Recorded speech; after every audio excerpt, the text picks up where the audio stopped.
हर किसी के मन में ये सवाल जरूर आता है कि केदारनाथ मंदिर को आखिर किसने और किस मकसद से बनाया। और सबसे चौंकाने वाली बात ये है कि केदारनाथ धाम का शिवलिंग बाकी शिवलिंगों से इतना अलग क्यों है, इसके पीछे कौन सा रहस्य छिपा है।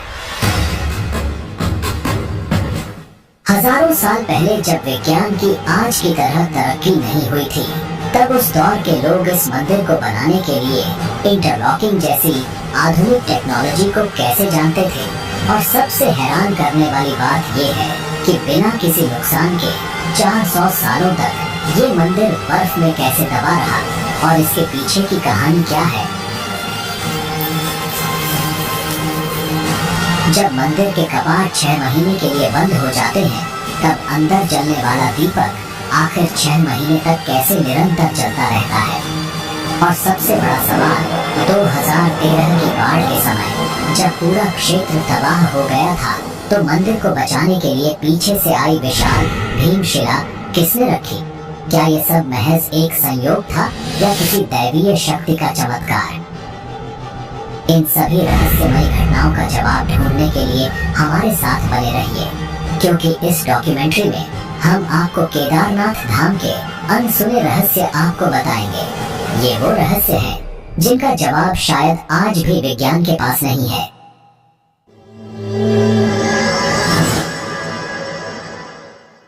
भारत के उत्तराखंड में बसा केदारनाथ धाम केवल एक मंदिर नहीं, बल्कि आस्था, रहस्य और चमत्कारों का अद्भुत संगम है। हिमालय की ऊंचाइयों में 12 ज्योतिर्लिंगों में से एक यह पवित्र स्थल सदियों से भक्तों को अपनी ओर खींचता आया है। पर क्या आप जानते हैं कि इस मंदिर के हर पत्थर के पीछे छिपी हैं अनगिनत कहानियां, जो केवल आस्था ही नहीं बल्कि चमत्कारों और विज्ञान से भी जुड़ी हैं।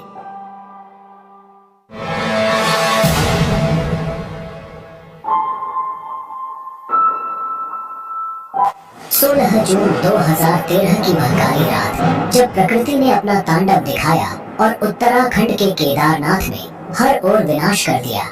लेकिन इसी विनाश के बीच एक ऐसा चमत्कार घटा जिसने लोगों की आस्था को और भी गहरा कर दिया। आइए हम आपको उस समय की भयावहता और चमत्कार के बारे में बताते हैं जिसने केदारनाथ मंदिर को बचाया था। उस रात केदारनाथ में बाढ़ का पानी मंदाकिनी नदी से उफनता हुआ आ रहा था। भारी बारिश और चौराबाड़ी ग्लेशियर के पिघलने से स्थिति और भी भयावह हो गई। पानी, पत्थर और मलबा शहर को अपनी चपेट में लेता जा रहा था। जहां पहले पहाड़ों की सुंदरता थी, वहां अब विनाश का तांडव था। होटल, घर, दुकानें, सब कुछ बहा ले गया। करीबन 6000 लोग मारे गए और लाखों बेघर हो गए। लेकिन एक बात साफ थी, यह आपदा केदारनाथ मंदिर की ओर बढ़ रही थी। क्या यह भगवान शिव के पवित्र धाम को तबाह करने वाली थी? जैसे ही पानी मंदिर की ओर बढ़ा, अचानक एक विशाल शिला, जिसे अब भीमशिला कहा जाता है, पानी के बहाव के साथ बहती हुई मंदिर के पीछे आकर रुक गई। वह पत्थर मंदिर के करीब 50 फीट पीछे रुक गया और बाढ़ के पानी को 2 हिस्सों में बांट दिया। उस क्षण मानो भगवान शिव की स्वयं कृपा ने मंदिर को तबाही से बचा लिया। बाढ़ का सारा पानी भीमशिला से टकराकर मंदिर के दोनों ओर से बह गया। आसपास के सभी ढांचे बह गए, लेकिन मंदिर, शिव का यह पवित्र धाम, चमत्कारिक रूप से सुरक्षित बचा रहा।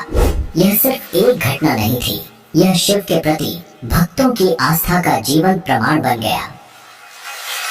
इस विशाल शिला को स्थानीय लोगों ने भीमशिला का नाम दिया। महाभारत के वीर योद्धा भीम के नाम पर रखी गई यह शिला अब केदारनाथ धाम के चमत्कार की प्रतीक बन चुकी है। इसका नाम भीमशिला ही क्यों रखा गया और पांडव का केदारनाथ से क्या संबंध था, वो हम आगे बात करेंगे। लोगों का मानना है कि यह भगवान शिव की कृपा और महाभारत के भीम की शक्ति का प्रतीक है। आज भी भक्त इस शिला की पूजा करते हैं, इसे मंदिर के दर्शन का अभिन्न अंग मानते हैं। वैज्ञानिक भी इस घटना से हैरान रह गए। उनका मानना है कि यह पत्थर पहाड़ से खिसक कर बहता हुआ नीचे आ गया था, लेकिन यह कैसे संभव हुआ कि यह शिला मंदिर के ठीक पीछे आकर रुकी और पानी के बहाव को दो हिस्सों में बांट दिया। यह शिला लगभग 20 से 25 फीट लंबी और 10 से 15 फीट चौड़ी थी। इसका वजन लगभग 1000 मीट्रिक टन का माना जाता है। अगर यह शिला मंदिर से टकराती तो मंदिर को पूरी तरह नष्ट कर देती। उस दौरान मंदिर में करीबन 300 लोग ने शरण ली हुई थी और इस शिला की वजह से उन सब की जान बच गई। हम सबके मन में ये सवाल जरूर आता है कि 2013 की इतनी भयंकर जल प्रलय के बावजूद केदारनाथ मंदिर आज भी कैसे सुरक्षित खड़ा है। इसका जवाब छुपा है प्राचीन इंटरलॉकिंग टेक्नोलॉजी में। इस तकनीक से मंदिर के भारी पत्थरों को बिना किसी गारे या सीमेंट के इस तरह जोड़ा गया कि वो एक दूसरे में पूरी तरह फिट हो गए।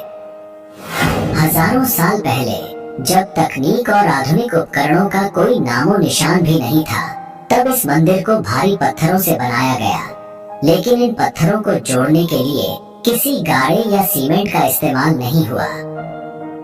प्राचीन भारतीय कारीगरों ने पत्थरों को इस प्रकार तराशा कि वो एक दूसरे में एकदम सटीक तरीके से लॉक हो जाते थे। इस तकनीक ने मंदिर को प्राकृतिक आपदाओं से बचाया है, चाहे वो भूकंप हो, भारी हिमपात हो या फिर बाढ़। 2013 की भयंकर बाढ़ के दौरान जब पूरा क्षेत्र तबाह हो गया था, फिर भी केदारनाथ मंदिर पूरी तरह सुरक्षित रहा। यही नहीं, इस मंदिर की दीवारें आज भी वैसे ही खड़ी हैं जैसे सदियों पहले थीं। ये इंटरलॉकिंग तकनीक ही थी जिसने पत्थरों को इतना मजबूत बना दिया कि उन्हें कोई आपदा हिला नहीं सकी। एक ऐसी तकनीक जो आज भी वैज्ञानिकों को चौंका रही है। यही है भारतीय वास्तुकला का कमाल। तो हमारे मन में सबसे बड़ा प्रश्न यह उठता है कि आखिर किसने इतनी मजबूत और अत्याधुनिक तकनीक से केदारनाथ मंदिर का निर्माण किया। इसके पीछे की कहानी और इतिहास को जानना बेहद दिलचस्प है। तो चलिए हम शुरुआत से ही इस पवित्र मंदिर के इतिहास की गहराइयों में झांकते हैं और समझते हैं कि किसने और कैसे इस अद्भुत मंदिर का निर्माण किया। क्या आप में से कोई ऐसा है जिसके दिल में केदारनाथ धाम के दर्शन की गहरी इच्छा है? अगर आपकी भी यही तमन्ना है कि भोले बाबा के चरणों में शीश झुकाएं, तो कमेंट में हर हर महादेव लिखकर अपनी भावनाओं को व्यक्त करें। बाबा जल्द ही आपकी इच्छा पूरी करेंगे।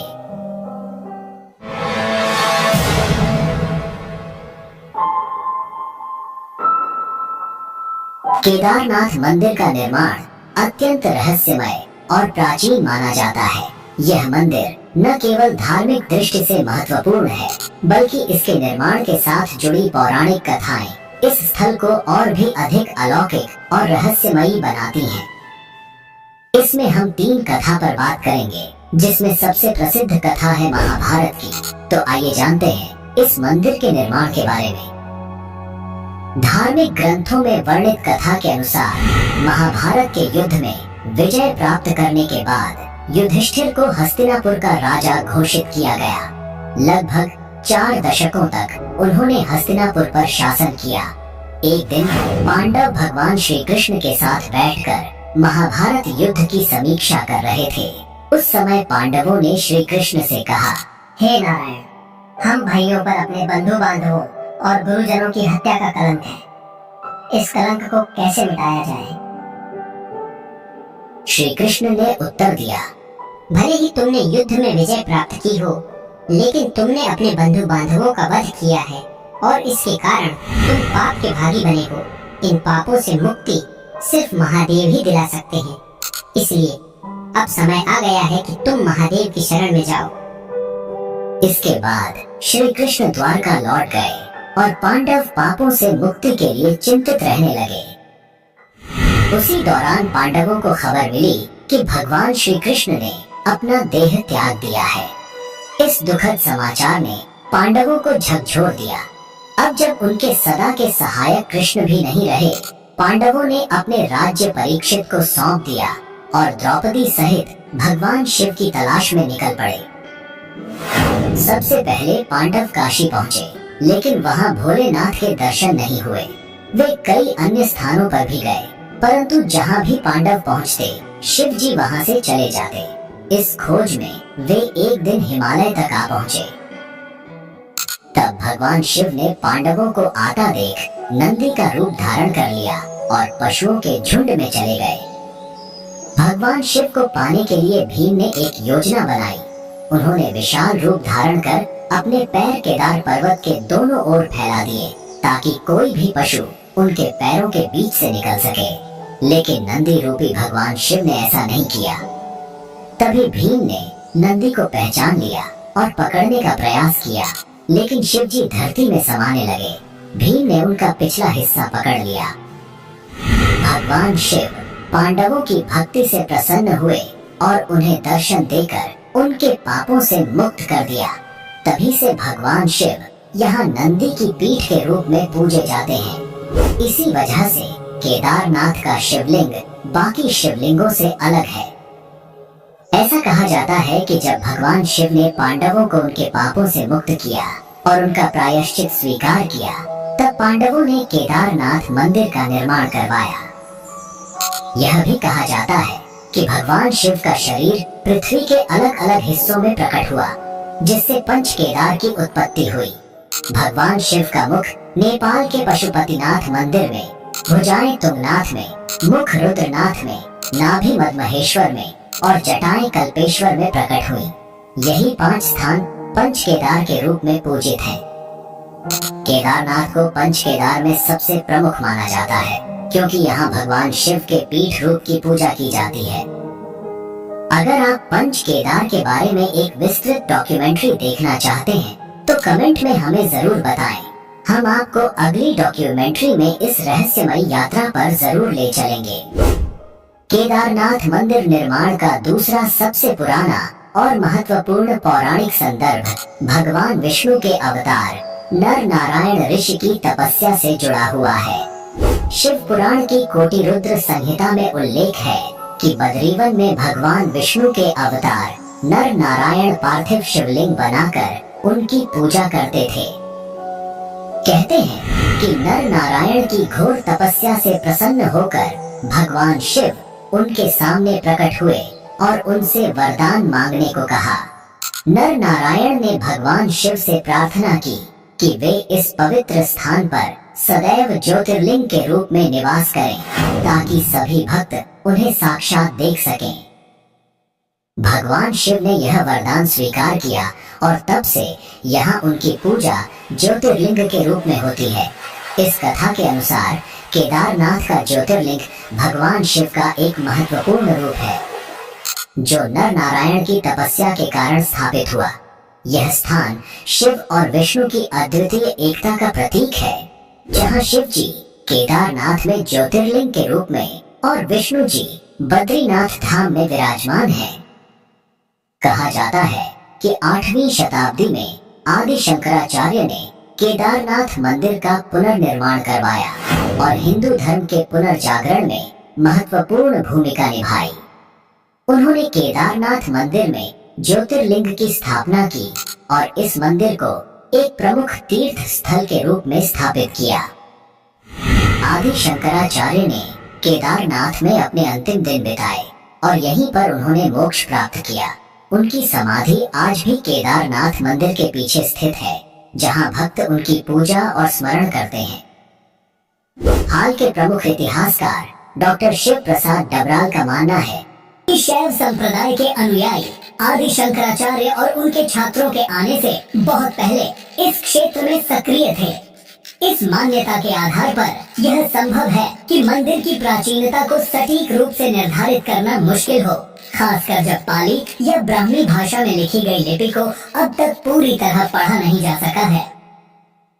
मध्य प्रदेश के ग्वालियर राज्य में पाए गए एक पत्थर के शिलालेख से यह पुष्टि होती है कि मालवा के राजा भोज, जिन्होंने 1077 से 1099 ईस्वी तक शासन किया था, वो केदारनाथ मंदिर के निर्माण के लिए जिम्मेदार थे। इस दावे का समर्थन एपिग्राफिया इंडिका खंड 1 नामक ग्रंथ से भी होता है। यह शिलालेख एक महत्वपूर्ण प्रमाण है जो राजा भोज के समय के दौरान मंदिर के निर्माण का संकेत देता है। साल 1882 में लिखे गए हिमालयन गजेटियर के अनुसार केदारनाथ मंदिर का एक बड़ा हिस्सा पत्थर से निर्मित है, जिसमें सोने का मुलम्मा चढ़ा हुआ एक टॉवर गर्भगृह की छत पर मौजूद है। मंदिर के सामने पंडों के पक्के मकान तीर्थ यात्रियों के ठहरने के लिए हैं, जबकि पुजारी या पुरोहित भवन के दक्षिणी ओर रहते हैं। इस विवरण के अनुसार मंदिर का वर्तमान ढांचा अपेक्षाकृत नया है, जबकि पुराना भवन गिरकर नष्ट हो चुका था। आपको क्या लगता है, केदारनाथ मंदिर कितने साल पुराना हो सकता है और इसका निर्माण किसने करवाया होगा? आपकी राय कमेंट करके हमें जरूर बताएं, ताकि आपके तर्क और विचार भी लोग देख सकें।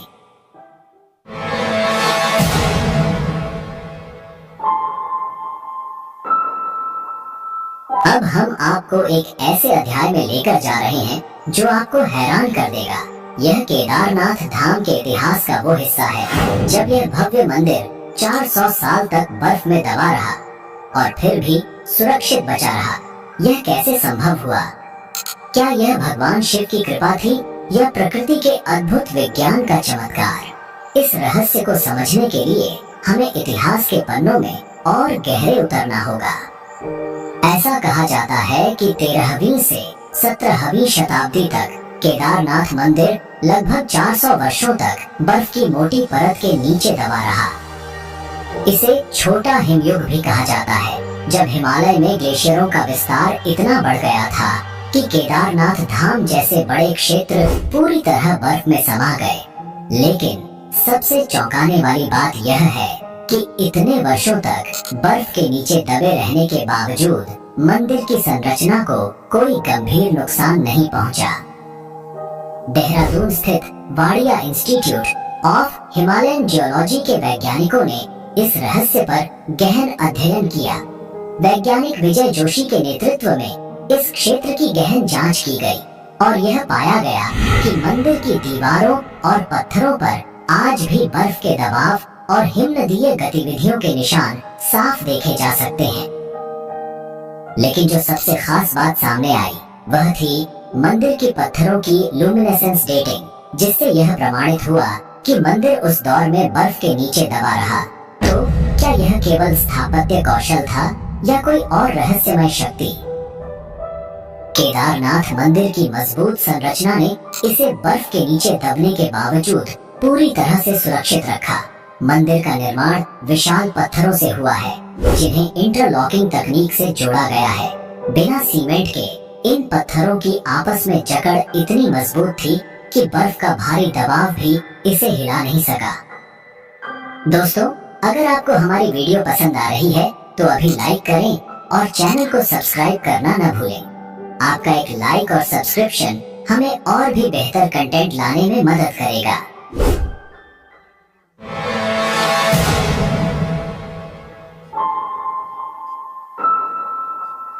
अब हम आपको एक ऐसे रहस्य से परिचित कराने जा रहे हैं जिसने आधुनिक वैज्ञानिकों को भी हैरान कर दिया है। केदारनाथ और रामेश्वरम के बीच का गहरा जियोमेट्रिकल अलाइनमेंट, ये वाकई एक चौंकाने वाली बात है। सोचिए, ये दोनों मंदिर एक सीधी रेखा में कैसे हो सकते हैं, जबकि ये हजारों किलोमीटर दूर हैं। जब आप इस रहस्य के बारे में जानेंगे तो हैरान रह जाएंगे। यह प्राचीन भारतीय ज्ञान और वास्तुकला का एक अद्भुत उदाहरण है, जिसे आज की आधुनिक दुनिया में समझना कठिन है। क्या आपने कभी सोचा है कि केदारनाथ और रामेश्वरम जैसे दूरस्थ मंदिर कैसे एक ही रेखा पर हो सकते हैं? ये रहस्य न सिर्फ श्रद्धालुओं को बल्कि वैज्ञानिकों को भी हैरान कर चुका है। उत्तराखंड के केदारनाथ और दक्षिण भारत के रामेश्वरम ज्योतिर्लिंग 79 डिग्री देशांतर रेखा पर स्थित है। लेकिन यही नहीं, इनके बीच 5 और शिव मंदिर हैं, जो सृष्टि के पंच तत्वों जल, वायु, अग्नि, आकाश और धरती का प्रतिनिधित्व करते हैं। अब सोचिए, हजारों साल पहले जब उपग्रह तकनीक या जीपीएस जैसी कोई आधुनिक तकनीक नहीं थी, तब भी हमारे प्राचीन वास्तुकारों ने इतनी सटीकता से इन मंदिरों को एक सीधी रेखा में कैसे स्थापित किया। यह जानकर हैरानी होती है कि केदारनाथ और रामेश्वरम के बीच 2383 किलोमीटर की दूरी है, और इन सातों मंदिरों का एक ही रेखा में होना महज संयोग नहीं हो सकता।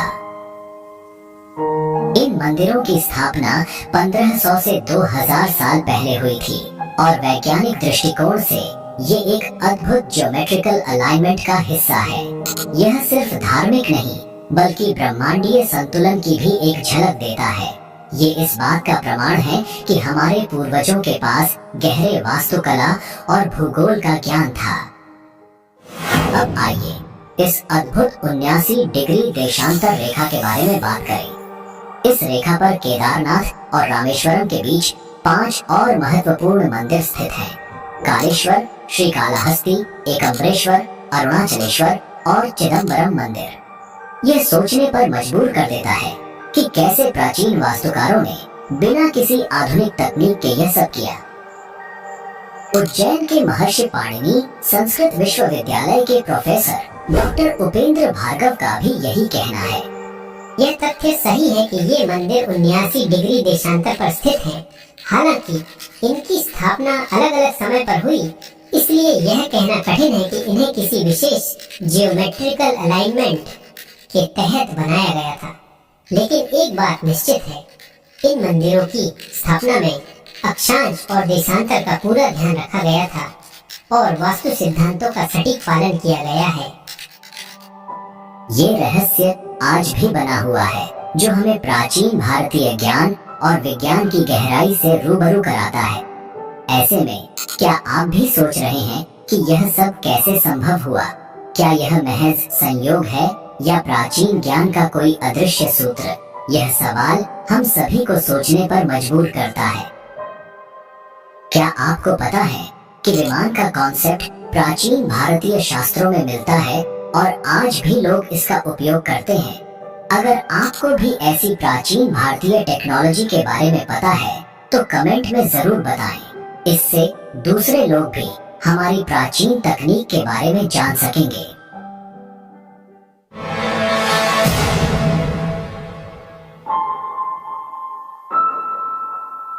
चलो अब हम केदारनाथ के उस रहस्य की बात करते हैं जो सालों से भक्तों और वैज्ञानिकों को हैरान कर रहा है। हर साल जब केदारनाथ मंदिर के कपाट सर्दियों में बंद हो जाते हैं तो मंदिर के अंदर जलने वाला दीपक अगले 6 महीने तक बिना बुझा रहता है। ये कैसे संभव है जबकि कोई भी व्यक्ति वहां मौजूद नहीं होता? और इतना ही नहीं, जब मंदिर के कपाट बंद होते हैं तो सवाल ये उठता है कि इस दौरान शिवलिंग की पूजा कौन करता है? मंदिर के कपाट बंद होने के बाद ये रहस्यमयी घटनाएं आज भी लोगों के लिए एक गहरे आश्चर्य का विषय है, जिसे न तो पूरी तरह से समझा जा सका है और न ही वैज्ञानिक इसका कोई ठोस प्रमाण दे पाए हैं। हर साल सर्दियों में भाई दूज के बाद जब बर्फ की सफेद चादर हिमालय पर फैल जाती है और इंसानों की पहुंच इस ऊंचाई तक नामुमकिन हो जाती है, तब केदारनाथ के कपाट बंद कर दिए जाते हैं। करीब 6 महीने तक यह मंदिर बंद रहता है। पौराणिक कथाओं के अनुसार जब सर्दियों के दौरान केदारनाथ मंदिर के कपाट बंद होते हैं तब देवता और गंधर्व यहाँ आकर भगवान शिव की पूजा करते हैं। यह माना जाता है कि जब मंदिर में आम लोगों की पूजा बंद हो जाती है तब भगवान शिव देवताओं और गंधर्वों के साथ यहाँ निवास करते हैं। जब मंदिर के कपाट बंद किए जाते हैं तब मंदिर के अंदर एक दीपक जलाया जाता है। यह दीपक बिना किसी देख रेख के पूरे 6 महीने तक अविरत जलता रहता है और जब कपाट फिर से खोले जाते हैं तब यह दीपक जलता हुआ मिलता है, जैसे मानो उस जगह पर शिव की दिव्यता कभी भी नहीं बुझती। क्या यह सच में किसी चमत्कार से कम है? एक ऐसा दीपक जो इंसानों की अनुपस्थिति में भी लगातार जलता रहता है और वह भी महीनों तक। इस रहस्यमयी घटना ने भक्तों के दिलों में गहरा विश्वास पैदा किया है। लिए यह इस बात का प्रमाण है कि भगवान शिव की उपस्थिति यहाँ हर समय बनी रहती है और जब इंसान दूर होते हैं तब भी यह धाम खाली नहीं होता, क्योंकि देवताओं का आगमन होता है। वैज्ञानिक दृष्टिकोण से 6 महीने तक जलने वाला दीपक और मंदिर की स्वच्छता अभी भी एक रहस्य है। कैसे संभव है कि इतने लंबे समय तक कोई दीपक बिना किसी बाहरी मदद के जलता रहे? और कपाट खुलने के बाद मंदिर की सफाई और व्यवस्था ज्यों की त्यों मिलती है, मानो कोई वहाँ नियमित पूजा करता रहा हो। वैज्ञानिक अभी भी इस घटना को पूरी तरह से समझने में असमर्थ हैं। कपाट बंद होने के दौरान भगवान शिव की प्रतिमा और मंदिर से जुड़े धार्मिक प्रतीक, जिन्हें दंडी कहा जाता है, को विशेष सम्मान के साथ ऊखीमठ ले जाया जाता है। ऊखीमठ उत्तराखंड का एक पवित्र स्थल है, जहां भगवान केदारनाथ के विग्रह को सर्दियों के दौरान सुरक्षित रखा जाता है। वहां भगवान शिव की पूजा 6 महीने तक नियमित रूप से जारी रहती है। ऊखीमठ वह स्थान है जहां मंदाकिनी और अलकनंदा नदियां मिलती हैं और इसे केदारनाथ के शीतकालीन धाम के रूप में जाना जाता है। मंदिर के मुख्य पुजारी और अन्य पुरोहित ससम्मान भगवान शिव की प्रतिमा को लेकर पहाड़ के नीचे ऊखीमठ जाते हैं। यह प्रक्रिया विशेष मंत्रोच्चारण और अनुष्ठानों के साथ की जाती है। केदारनाथ मंदिर की पूजा व्यवस्था बहुत ही विशेष और प्राचीन परंपराओं से जुड़ी हुई है। इस मंदिर में पूजा का संचालन विशेष रूप से कर्नाटक के वीराशैव जंगम समुदाय के पुजारियों द्वारा किया जाता है, जिन्हें रावल कहा जाता है। रावल पुजारी यहाँ के मुख्य पुजारी होते हैं और भगवान शिव के सभी अनुष्ठानों का संचालन करते हैं। यह परंपरा सदियों पुरानी है और पीढ़ी दर पीढ़ी चली आ रही है। रावल पुजारी कर्नाटक के इसी समुदाय से चुने जाते हैं और उनके परिवार के लोग ही इस विशेष भूमिका को निभाते हैं। खास बात यह है कि केदारनाथ मंदिर के सभी प्रमुख अनुष्ठान कन्नड़ भाषा में ही संपन्न होते हैं। यह परंपरा प्राचीन काल से चली आ रही है और आज भी इसका पूरी श्रद्धा और विधि से पालन किया जाता है। पुराणों में एक और रहस्य बताया गया है कि एक दिन केदारनाथ और बद्रीनाथ लुप्त हो जाएंगे। माना जाता है कि जब नर और नारायण पर्वत आपस में मिल जाएंगे, तब इन दोनों धामों का मार्ग पूरी तरह बंद हो जाएगा और भक्त इन धामों के दर्शन नहीं कर पाएंगे। इसके बाद भविष्य में भविष्य बद्री और भविष्य केदार नामक नए तीर्थ स्थलों का उद्गम होगा। यह भविष्यवाणी हिंदू धर्म ग्रंथों में वर्णित है और इसे एक दिव्य संकेत के रूप में देखा जाता है। धार्मिक मान्यताओं के अनुसार यह घटना आने वाले युगों में घटित होगी और इससे भक्तों को नए तीर्थ स्थलों के दर्शन करने का अवसर मिलेगा। तो यह था केदारनाथ मंदिर का वह रहस्य, भीमशिला का चमत्कार, मंदिर का अलौकिक निर्माण, 400 साल तक बर्फ में दबे रहना, देवताओं और गंधर्वों की पूजा, 6 महीने तक अविरत जलने वाला दीपक और भक्तों की अटूट आस्था। ये सब सिर्फ एक धार्मिक कथा नहीं है, बल्कि उस अलौकिक शक्ति का प्रतीक है जो भगवान शिव के इस पवित्र धाम को अनंत काल तक पावन बनाए रखती है। यह मंदिर हमें एक ओर वैज्ञानिक रहस्यों से हैरान करता है, तो दूसरी ओर हमारी आस्था को और भी मजबूत बनाता है। अगर आपको ये डॉक्यूमेंट्री पसंद आई हो तो हमें कमेंट में अपना फीडबैक जरूर बताएं और अगर आपने चैनल को अभी तक सब्सक्राइब नहीं किया है तो जल्दी से कर लीजिए, ताकि ऐसी ही रोचक और रहस्यमयी डॉक्यूमेंट्री आपको मिलती रहे। मिलते हैं अगली डॉक्यूमेंट्री में, तब तक के लिए धन्यवाद। जय हिंद, जय भारत।